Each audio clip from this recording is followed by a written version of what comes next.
नमस्कार साथियों, आप सभी का इंग्लिश कैंपस पर स्वागत है। आज के इस वीडियो में हम बात करेंगे रमेश चंद्र शाह की रचना अकेला मेला। यह डायरी विधा की रचना है और एमपी असिस्टेंट प्रोफेसर के सिलेबस में लगी हुई है। तो इसमें सबसे पहले हम परीक्षा की दृष्टि से रमेश चंद्र शाह का जीवन परिचय, उनकी रचनाएं देखेंगे। उसके बाद जो रचना लगी हुई है अकेला मेला, उसके विषय में संपूर्ण जानकारी लेंगे। ठीक है, हमारे कब प्रकाशित हुई, इसमें क्या चीज़ें हैं और कुछ मुख्यांश जो परीक्षा की दृष्टि से उपयोगी रहेंगे। तो आइए शुरू करते हैं।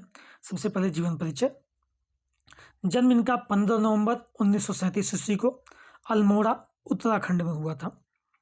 पत्नी इनकी ज्योत्सना वीरेंद्र कुमार जैन की पुत्री थी। उपन्यास, नाटक, निबंध एवं समालोचना के क्षेत्र में इनका महत्वपूर्ण कार्य रहा है। अब हमीदिया महाविद्यालय भोपाल में अध्यापक रहे अंग्रेजी विभाग के, इसीलिए अंग्रेजी विषय के अध्यापक थे। एमपी के सिलेबस में इसीलिए लगे हुए हैं कि उनका कार्यक्षेत्र मध्य प्रदेश ही रहा है। 2004 में इनको पद्मश्री सम्मान दिया गया। 1997 से 2000 तक निराला सृजन पीठ के निदेशक भी रहे। ये जीवन के संबंध में कुछ तथ्य हैं। रचनाएं देख लेते हैं इनकी। काव्य रचना है कछुए की पीठ 1974, इनके पहला काव्य संग्रह है। हरिश्चंद्र आओ, नदी भागती आई, उकाओ हुलाद, यह कुमायूनी कविता संग्रह है इनका। प्यारे मुचकुंद को, चाक पर, देखते हैं शब्द भी अपना समय, अनागरिक, आनुनिक कविमाला, ये इनकी काव्य संग्रह है। उपन्यास गोबर गणेश 1978 ईस्वी, किस्सा गुलाम, पूर्वापर, आखिरी दिन, पुनर्वास, आप कहीं नहीं रहते, विभूति बाबू, सफेद पर्दे पर, कमबख्त इस मोड़ पर, विनायक, ये विनायक उपन्यास याद रखिएगा। वर्ष 2014 में साहित्य अकादमी पुरस्कार से सम्मानित किया गया था इसे, विनायक उपन्यास को, वर्ष 2014। रमेश चंद्र शाह का उपन्यास विनायक, ये ध्यान रखिएगा, यह महत्वपूर्ण है। आफसाब वीरानी और कथा सनातन, ये इनके उपन्यास है। उपन्यास में पहला उपन्यास गोबर गणेश 1978, ये ध्यान रखिएगा। विनायक ध्यान रखिएगा, 2014 में साहित्य अकादमी दिया गया। फिर आलोचना पे आते हैं। समानांतर, छायावाद की प्रासंगिकता, ये रचना महत्वपूर्ण है। जयशंकर प्रसाद, वागार्थ, सबनिरंतर, अज्ञेय, भूलने के विरुद्ध, अज्ञेय, वागार्थ का वैभव और आलोचना का पक्ष, ये दो रचनाएं भी महत्वपूर्ण है, इनको भी याद रखिए। समय संवादी, ये इनके साहित्य आलोचना है। इसके बाद कहानी संग्रह देखते हैं। जंगल में आग, मोहल्ले का रावण, मानपत्र, थिएटर, चर्चित कहानियां और गिटकी पर, ये इनके कहानी संग्रह हैं। निबंध संग्रह देखते हैं। रचना के बदले, शैतान के बहाने, आड़ू का पेड़, पढ़ते पढ़ते, स्वधर्म और कालगति, स्वाधीन इस देश में, नेपथ्य से, हिंदी की दुनिया में, देहरी की बात, अगुन सगुन बीच, ये इनके निबंध संग्रह हैं। नाटक देखें तो महाराजाई खुसरो और मटिया बुर्ज, ये इनके दो नाटक हैं। डायरी जो हमारे सिलेबस में लगी हुई है, तो अकेला मेला 2009 ईस्वी, इस खिड़की से, आज और अभी, जंगल जूही और कठिन समय में, ये 5 डायरियां हैं। यात्रा वृत्तांत, एक लंबी छां, ये इनका यात्रा वृत्तांत है। पुरस्कार और सम्मान देखते हैं तो छायावाद की प्रासंगिकता पुस्तक, जो आलोचना की पुस्तक, इस पर 1978 ईस्वी में मध्य प्रदेश साहित्य परिषद द्वारा नंदुलाल वाजपेयी पुरस्कार। अब चूंकि मध्य प्रदेश द्वारा पुरस्कार मिले हैं, मध्य प्रदेश की संस्थाएं हैं, तो ये याद रखिएगा।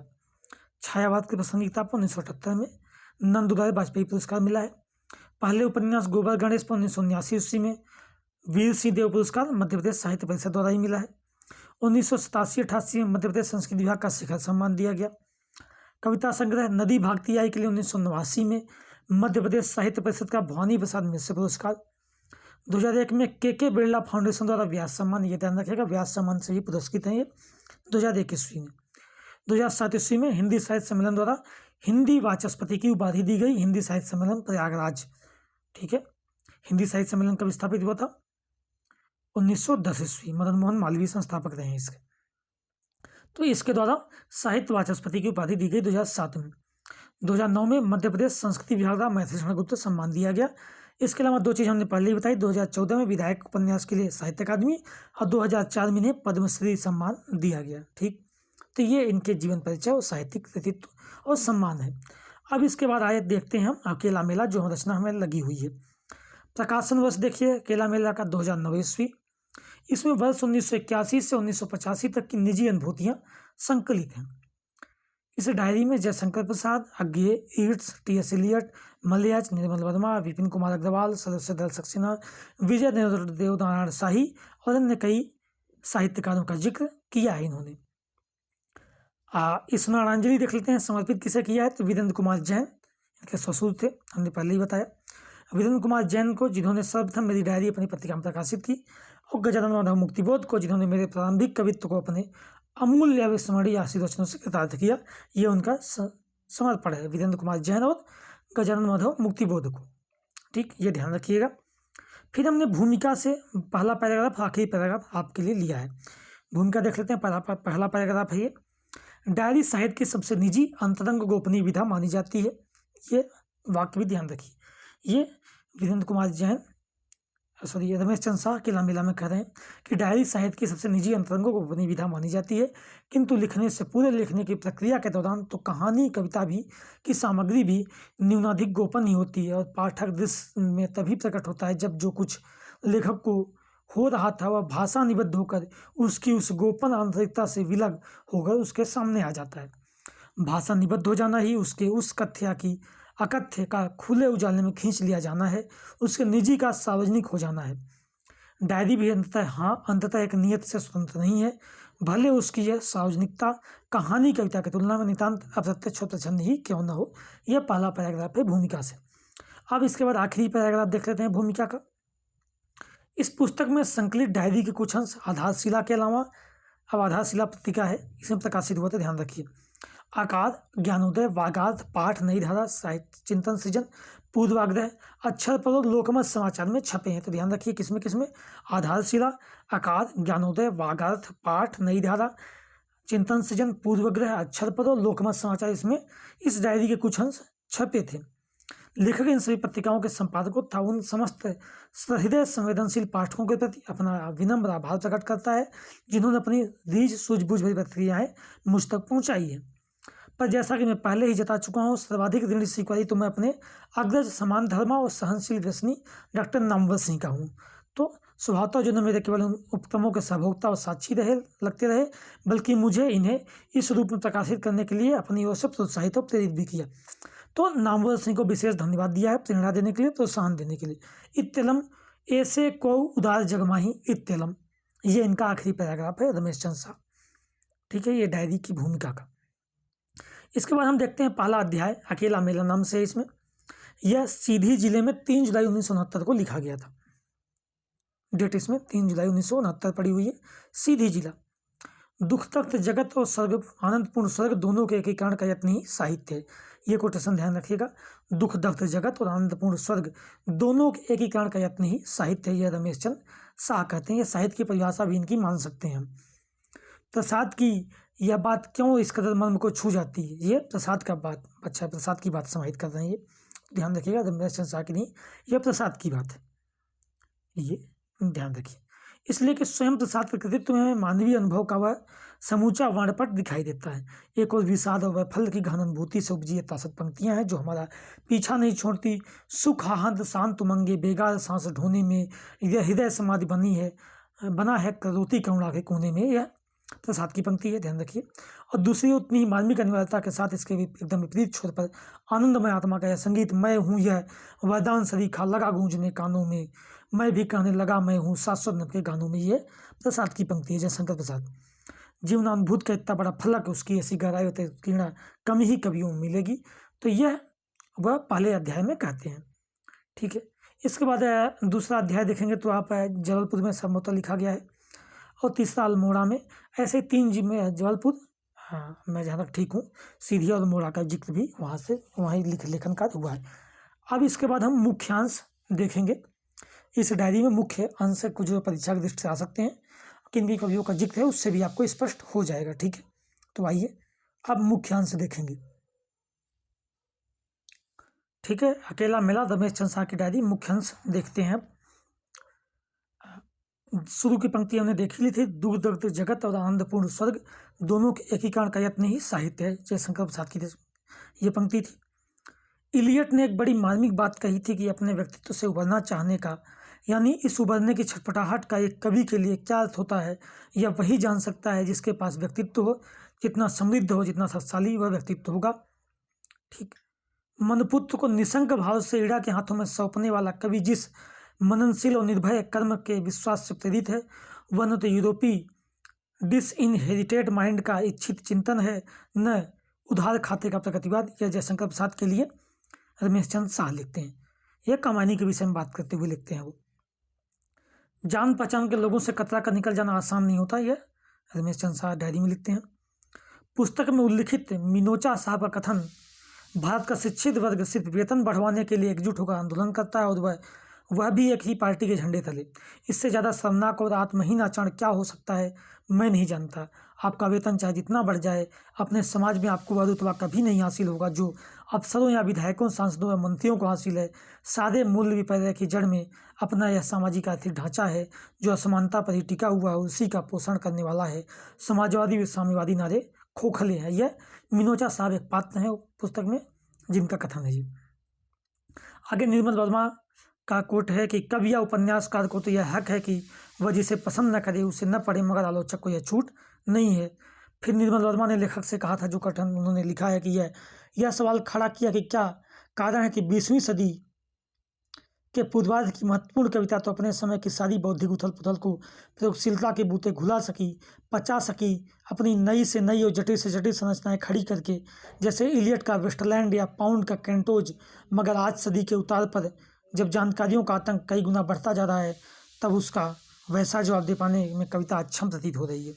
यह निर्मल वर्मा ने लेखक से कहा था, रमेश चंद्र शाह से। बड़ी बड़ी बौद्धिक घटनाओं में साहित्यिक प्रतिभाएं एक उपजाऊ रिश्ता बना लेती हैं, मगर आज बड़े विचारों का युग नहीं है। छिटपुट सोच सनसनियाँ हैं, विज्ञान की या फिर टुच्ची राजनीति है, दर्शन भी सिकुड़ता गया है, काव्य भी। यह रमेश चंद्र शाह का कथन है इसमें। निर्मल जी का तो यह भी कहना है कि कला रूप, निर्मल जी मतलब निर्मल वर्मा, कला रूप तो वैश्विक होते हैं किंतु कलात्मक सत्य नहीं, वे विशिष्ट भाषा में ही अवतरित साकार होते हैं। इसीलिए इस भाषा की रक्षा करनी होगी हमें, यदि हमें अपने इस विकराल समय में कला और मनुष्य की गरिमा को बचाए रखना है। तो यह निर्मल वर्मा का कथन है। एक संपूर्ण आत्मा होती है और एक आंशिक मय, यह आगे का कथन है। उन्मेष के क्षणों में जो संपूर्ण है वही अपने अंश पर उतर जाता है, उसे आविष्ट कर लेता है। वह समग्र जिसमें हमारे सारे अनुभव और संस्कार समवर्ती होकर हमारी पहुँच में आते हैं। ये आज्ञा करते हैं। आज्ञा के शब्दों में ही जीव मात्र की किसी भी अनुभूति के साथ एक जो वृत्त संरचना अपनी गूंज और अनुगूंज देती है, वह हर किसी के जीवन में एक हर घटना के साथ अलग होती है। साहित्यकार जो एक सा है, उसे आधार मानकर उस पर खड़े होकर जो हर चरित्र के लिए अद्वितीय है उसकी पहचान करता है। जिसको वह पहचान होती है वह भी उस पहचान के बाद थोड़ा बदल जाता है। यह यज्ञ का कथन है। फिर आगे यज्ञ की बात लिखते हैं। यज्ञ स्वीकार करते हैं कि समाज शास्त्र और नितत्व के अध्ययन के ने संस्कृत परंपरा के बारे में हमारे चिंतन को विस्तार दिया है। मार्क्सवादी चिंतन के साथ इन क्षेत्रों में जो गैर मार्क्सी चिंतन हुआ वह भी हम तक पहुंच सकता है। अपना अनुभव बताते हुए लिखते हैं, स्वयं अपनी बात कहूं तो इस संबंध में मार्क्सवादी चिंतन को अपर्याप्त मानकर ही मैंने दूसरी दार्शनिक परंपराओं का भी अध्ययन किया और फिर उन सबको एक तरफ रखकर भारतीय चिंतन धाराओं से परिचय पाने का भी यत्न किया। यज्ञ कथन है मार्क्सवादी और भारतीय चिंतन धाराओं के संबंध में। इसके बाद गांधी जी का कथन देखिए। गांधी जी का कथन, इस देश का कठोर हृदय बुद्धिजीवी मेरे जीवन का सबसे लंबा दुःस्वप्न रहा है। यही सब समस्याओं की जड़ है। गांधी जी बुद्धिजीवियों पर कटाक्ष किए हुए हैं। महात्मा गांधी के हिंद स्वराज को विद्यानिवास मिश्र ने भारतीय स्वतंत्रता संग्राम का बीज ग्रंथ या मैनिफेस्टो कहा है। ये भी उल्लेख करते हैं। कौन कहा है? विद्यानिवास मिश्र महात्मा गांधी के हिंद स्वराज को। रमेश चंद्र शाह लिखते हैं कि मेरे ख्याल से श्री अरविंद का फाउंडेशन ऑफ इंडियन कल्चर, जो कि बहुत भिन्न ढंग से लिखी गई पुस्तक है, वह भी इस तरह की हकदार है हिंदू स्वराज के परिपूरक से। ये रमेश चंद्र शाह मानते हैं।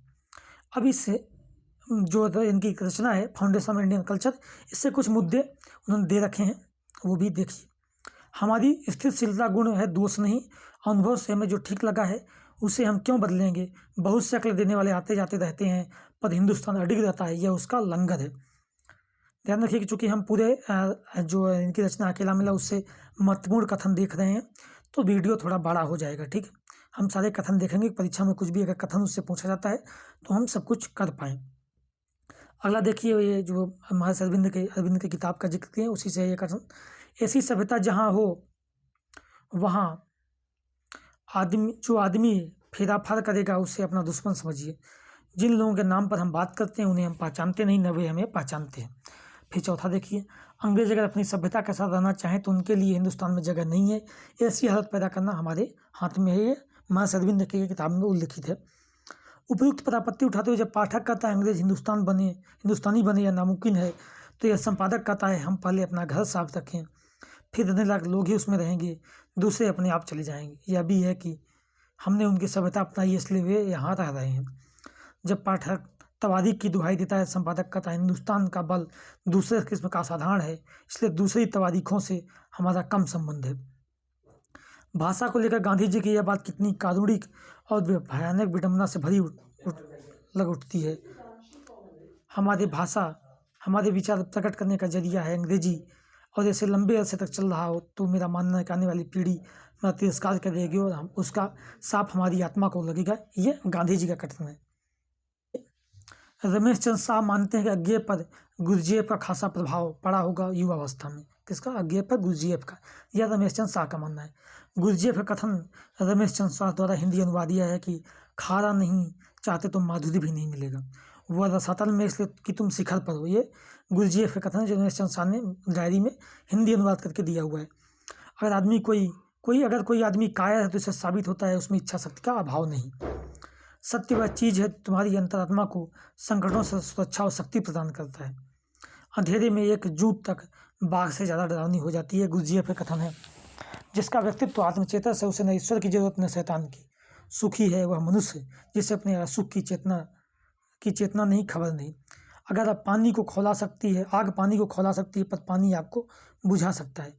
अगर तुम पहले नंबर पर हो तो तुम्हारी पत्नी दूसरे पर रहेगी। अगर पत्नी को प्रथम रहना है तो बेहतर है तुम अपने को सिफर बना लो, तभी घर में चैन रहेगा। प्रसिद्धि की दरकार है तो पत्रकारों से दोस्ती करो, चैन की नींद चाहिए तो पत्नी से दोस्ती गांठो, अपनी धार्मिक आस्था खोने की इच्छा हो तो पादरियों से दोस्ती करो। ये गुरुजीएफ का ही कथन है। अब आगे देखिए, स्वप्न में भी कुछ न तो असंगत लगता है ना असंभव। क्षण मात्र का पूरा दिन बीत जाता है, बल्कि बरसों बीत जाते हैं। समय का और जगह का दूर पास का कोई मतलब नहीं रहता। सब कुछ सब जगह एक साथ मौजूद है, और अगर वह नकल है, एब्सर्ड है, तो इसकी क्या गारंटी कि जागृति की दुनिया जैसी हमारी इंद्रियों को मन को भासती है वही सत्य है। ये सपना देखने भी हमारी चेतना और जागृति का जीवन चेतना का ही खेल है। तो इसमें कौन सा खेल सच माने, या फिर ये दोनों ही सच नहीं है, सच चेतना की कोई तीसरी या चौथी अवस्था है। ठीक है, आगे चलते हैं। यूं निर्मल जी इतने शालीन स्वभाव वाले हैं कि जिससे सचमुच नापसंद करते हैं उसे भी महसूस नहीं होने देंगे कभी अपनी असुविधा, मगर मुझे लगता है उस दूसरे को तो महसूस करना ही चाहिए कि विघ्न पहुंच रहा है उनके एकांत में, खासकर जब वह दूसरा स्वयं एक लेखक है। निर्मल वर्मा ने एक लेख में लिखा है, मनुष्य क्या है, इस प्रश्न को अनेक स्तरों पर सभी विधाओं में उघाड़ा गया, किंतु व्यक्ति क्या है, इस प्रश्न के साथ पहली मुठभेड़ उपन्यास ने की। उपन्यास की पीड़ा व्यक्ति की प्रसव पीड़ा है, ये ध्यान रखिए। निर्मल वर्मा का बहुत महत्वपूर्ण कथन है, उपन्यास की पीड़ा व्यक्ति की प्रसव पीड़ा है। निर्मल वर्मा का कोट है, ध्यान रखिए।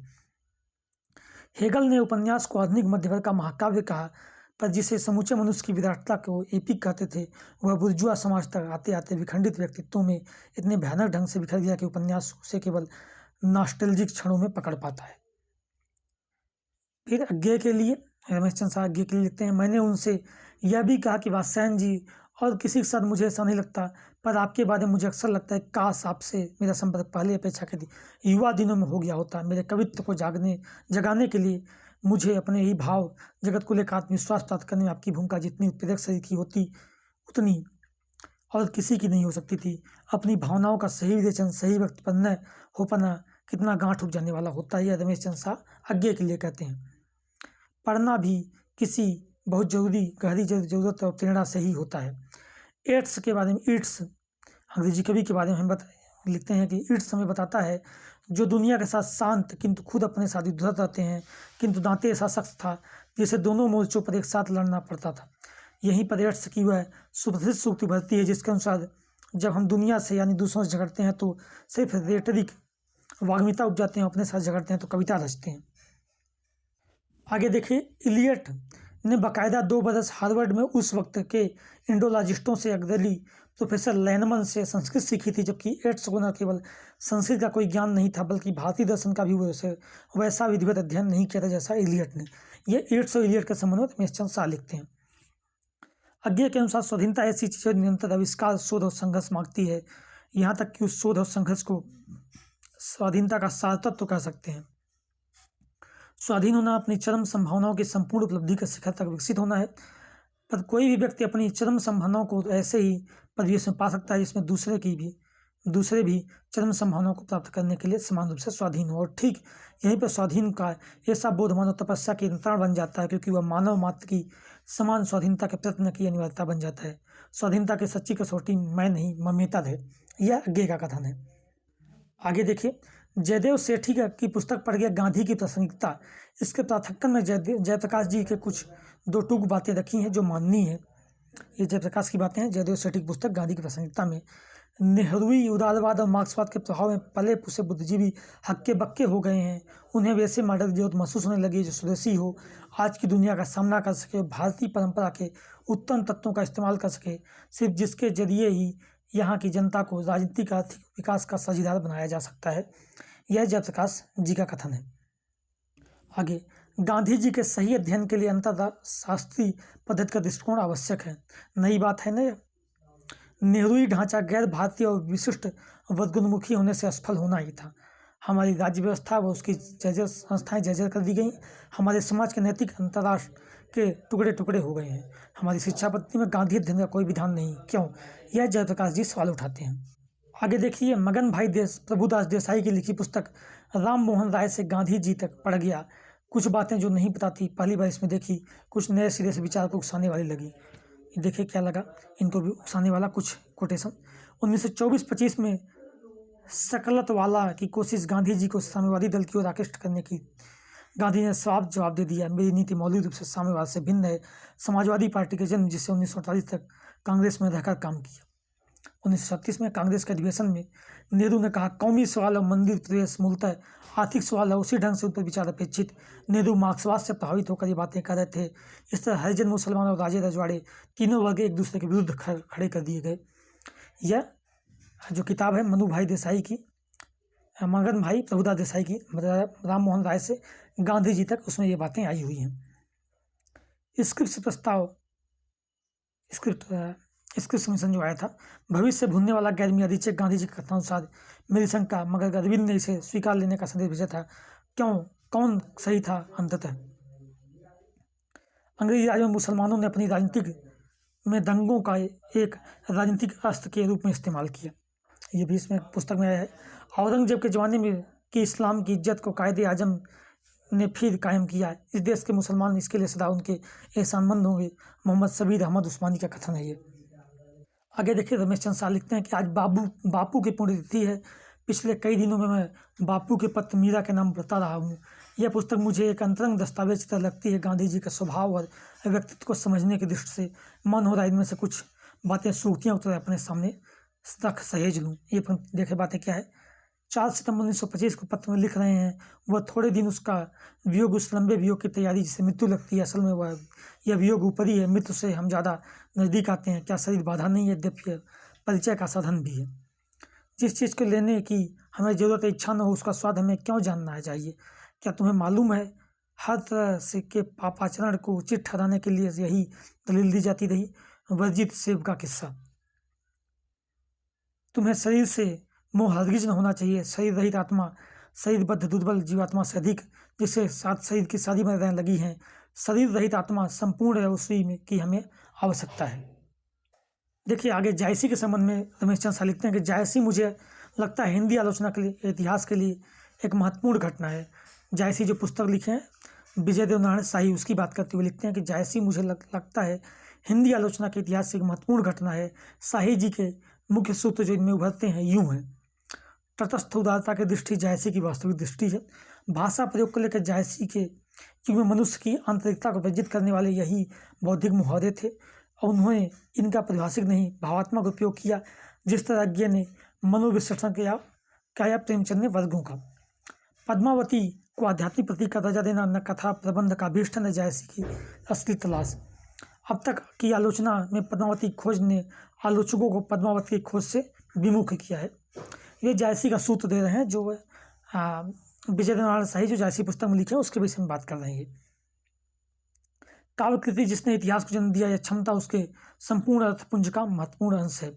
जायसी ने ट्रेजेडी का दर्शन किया। अपने समाज में व्याप्त सत्ता संघर्ष में हिंदू मुस्लिम संघर्ष के बाद सचमुच एक भारतीय हृदय एक समाज बना सकेगा या नहीं, यह मथने वाला प्रश्न जायसी यानी 16वीं सदी के सामने है।